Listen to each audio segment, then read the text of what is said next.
Ladies and gentlemen, your favorite Zionist white colonizer coming to you live from the United States of America.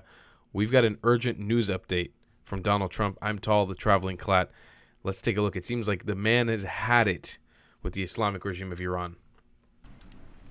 And that's going to be the next thing you'll be talking about is Iran. What's going to happen with Iran? And there'll be some interesting days ahead. That's all I can tell you. You know, we're down to final strokes with Iran. That's going to be an interesting time. And we'll see what happens. But we're down to the final moments. Wow. We're at final moments. Can't let them have a nuclear weapon. I think that I would have had a deal within 1 month after the rigged election of 2020. They were all set to make a deal. And then when I lost, they saw this person who's a stupid person, very stupid person. And they said, let's not make a deal. And they were right. He took the sanctions off. They became rich under Biden. They went from having no money to having $300 billion. Absolutely. All in a short period. It's oil. Oil builds up fast. It's a nice living if you have a nice oil well. And they do. They have a lot of nice oil wells, right? So anyway, it's going to be a big thing. It's an interesting time in the history of the world. But we have a situation with Iran that something's going to happen very soon. Very, very soon. You'll be talking about that pretty soon, I guess. And hopefully we can have a peace deal. You know, I'm not speaking out of strength or weakness. I'm just saying I'd rather see a peace deal than the other. But the other will solve the problem. Damn, Donnie. Here's the deal. We all know this. The Islamic regime of Iran, which for those of you guys who may be the first time watching this channel and you don't know the nuance of the Middle East, Islamic regime of Iran is an octopus, and its tentacles branch out, and they control a bunch of proxies in Iraq, Hezbollah in Iraq, and Hezbollah in Syria, and Hezbollah in Lebanon, and also the Houthis in Yemen, and Hamas in the West Bank and in Gaza. And they control these proxies.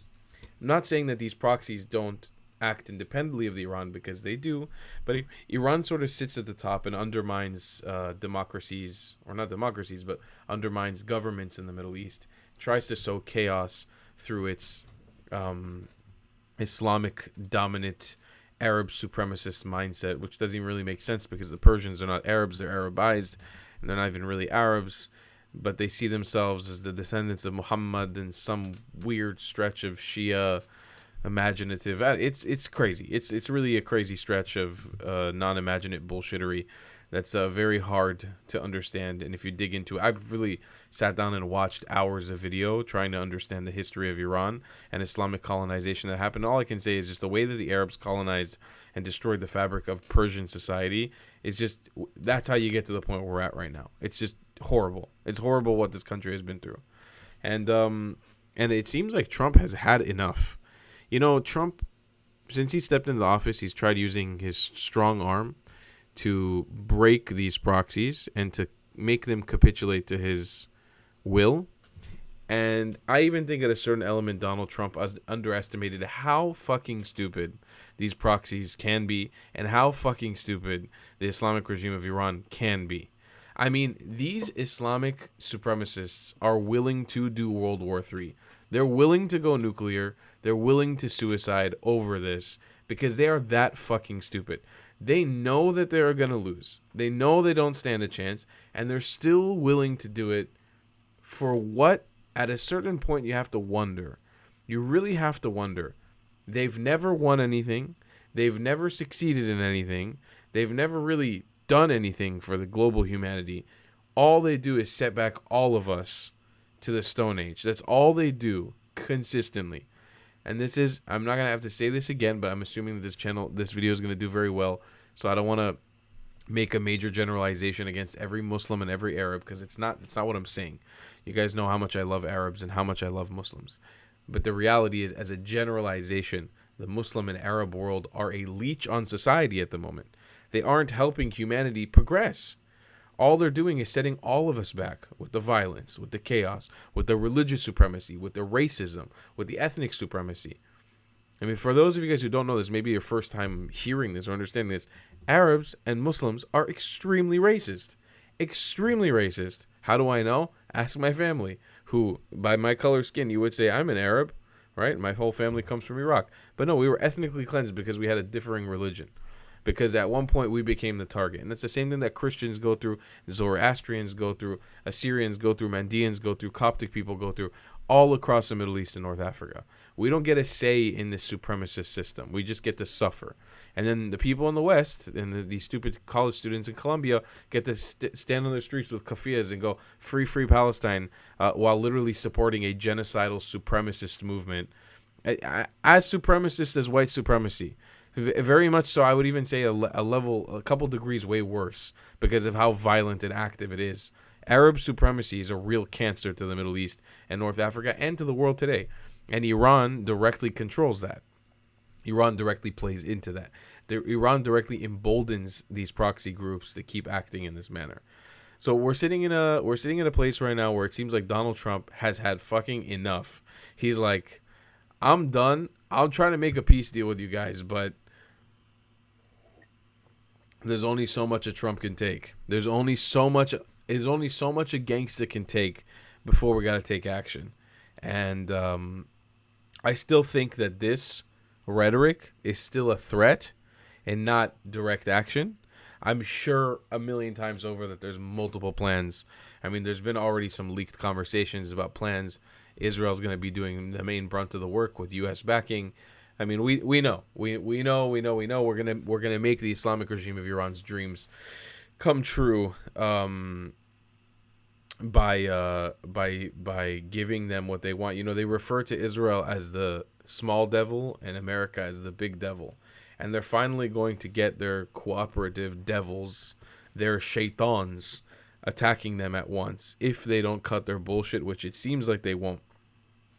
And let me talk before we end this video about what exactly is their bullshit.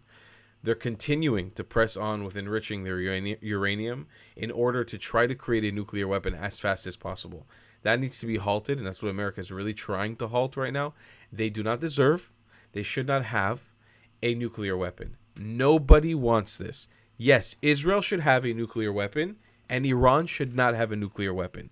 If you are too dumb to understand that, or if, you're just a brainwashed Muslim who can't wake up to the fact that Iran having a nuclear weapon won't help anybody, then I'm sorry, but you need to wake up reality right now.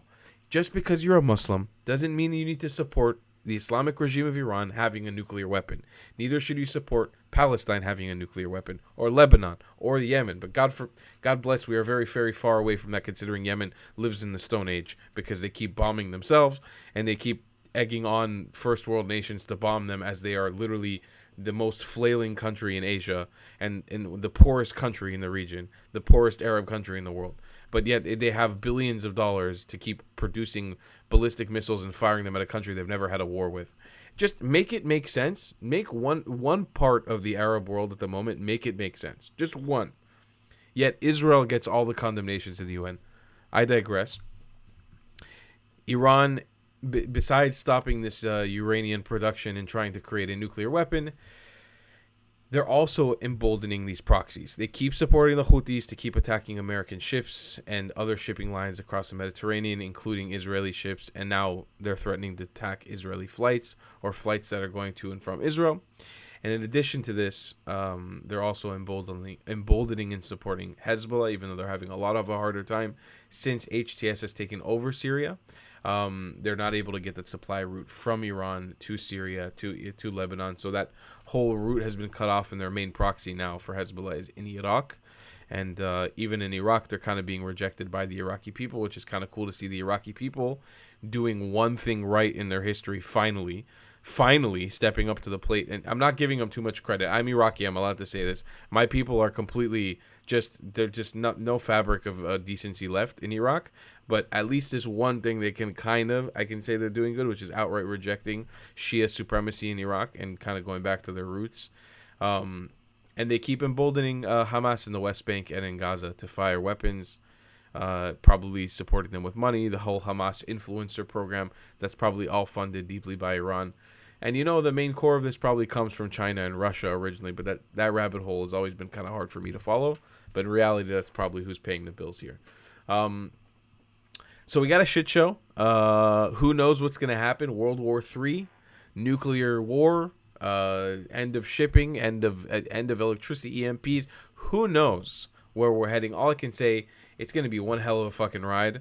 And I'm in America right now, very keen on going back to Israel soon, because all this is heating up, and for some reason I have FOMO that I'm not being bombed with my compatriots. Very weird feeling, to be honest with you.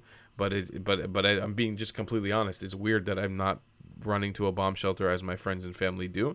I feel strange about that, because I've just kind of been involved with that for the last year and a half of my life. But I will say, I'll take a moment just to plug myself. I am in America right now on tour. I just finished an amazing speaking tour in the Caribbean. I'm in South Florida right now. We're looking to do more speaking gigs to add on to the tour. I'll be in San Francisco April 9th speaking there, and then April 10th and 11th I'll be speaking in Dallas, Texas. And we're looking to add more dates to our Florida and hopefully to New York. So if any of you guys are watching from around the United States and you want to bring me to your community to speak, we have a small fee that we charge for the speaking engagement. Please email me at collab.travelingclat@gmail.com. That's collab.travelingclat@gmail.com. It's going to be a great way to support the channel. You also get a lot of insight and nuance. It doesn't necessarily need to be political. I have a lot of great talking points and ancient artifacts that I brought with me from Israel. Hezbollah rocket shrapnel, kafia from an actual terrorist family in southern Lebanon. I got amazing props that I bring with me, and it's going to be an incredible show. So I highly, highly recommend anybody, if you're interested in bringing me to your community, reach out, collab, COLLAB traveling with one L, clat with 2 T's @gmail.com, and let's put on an amazing show. And I will see you guys in the next one. I love you long time. Please support the channel. Goodbye, clat.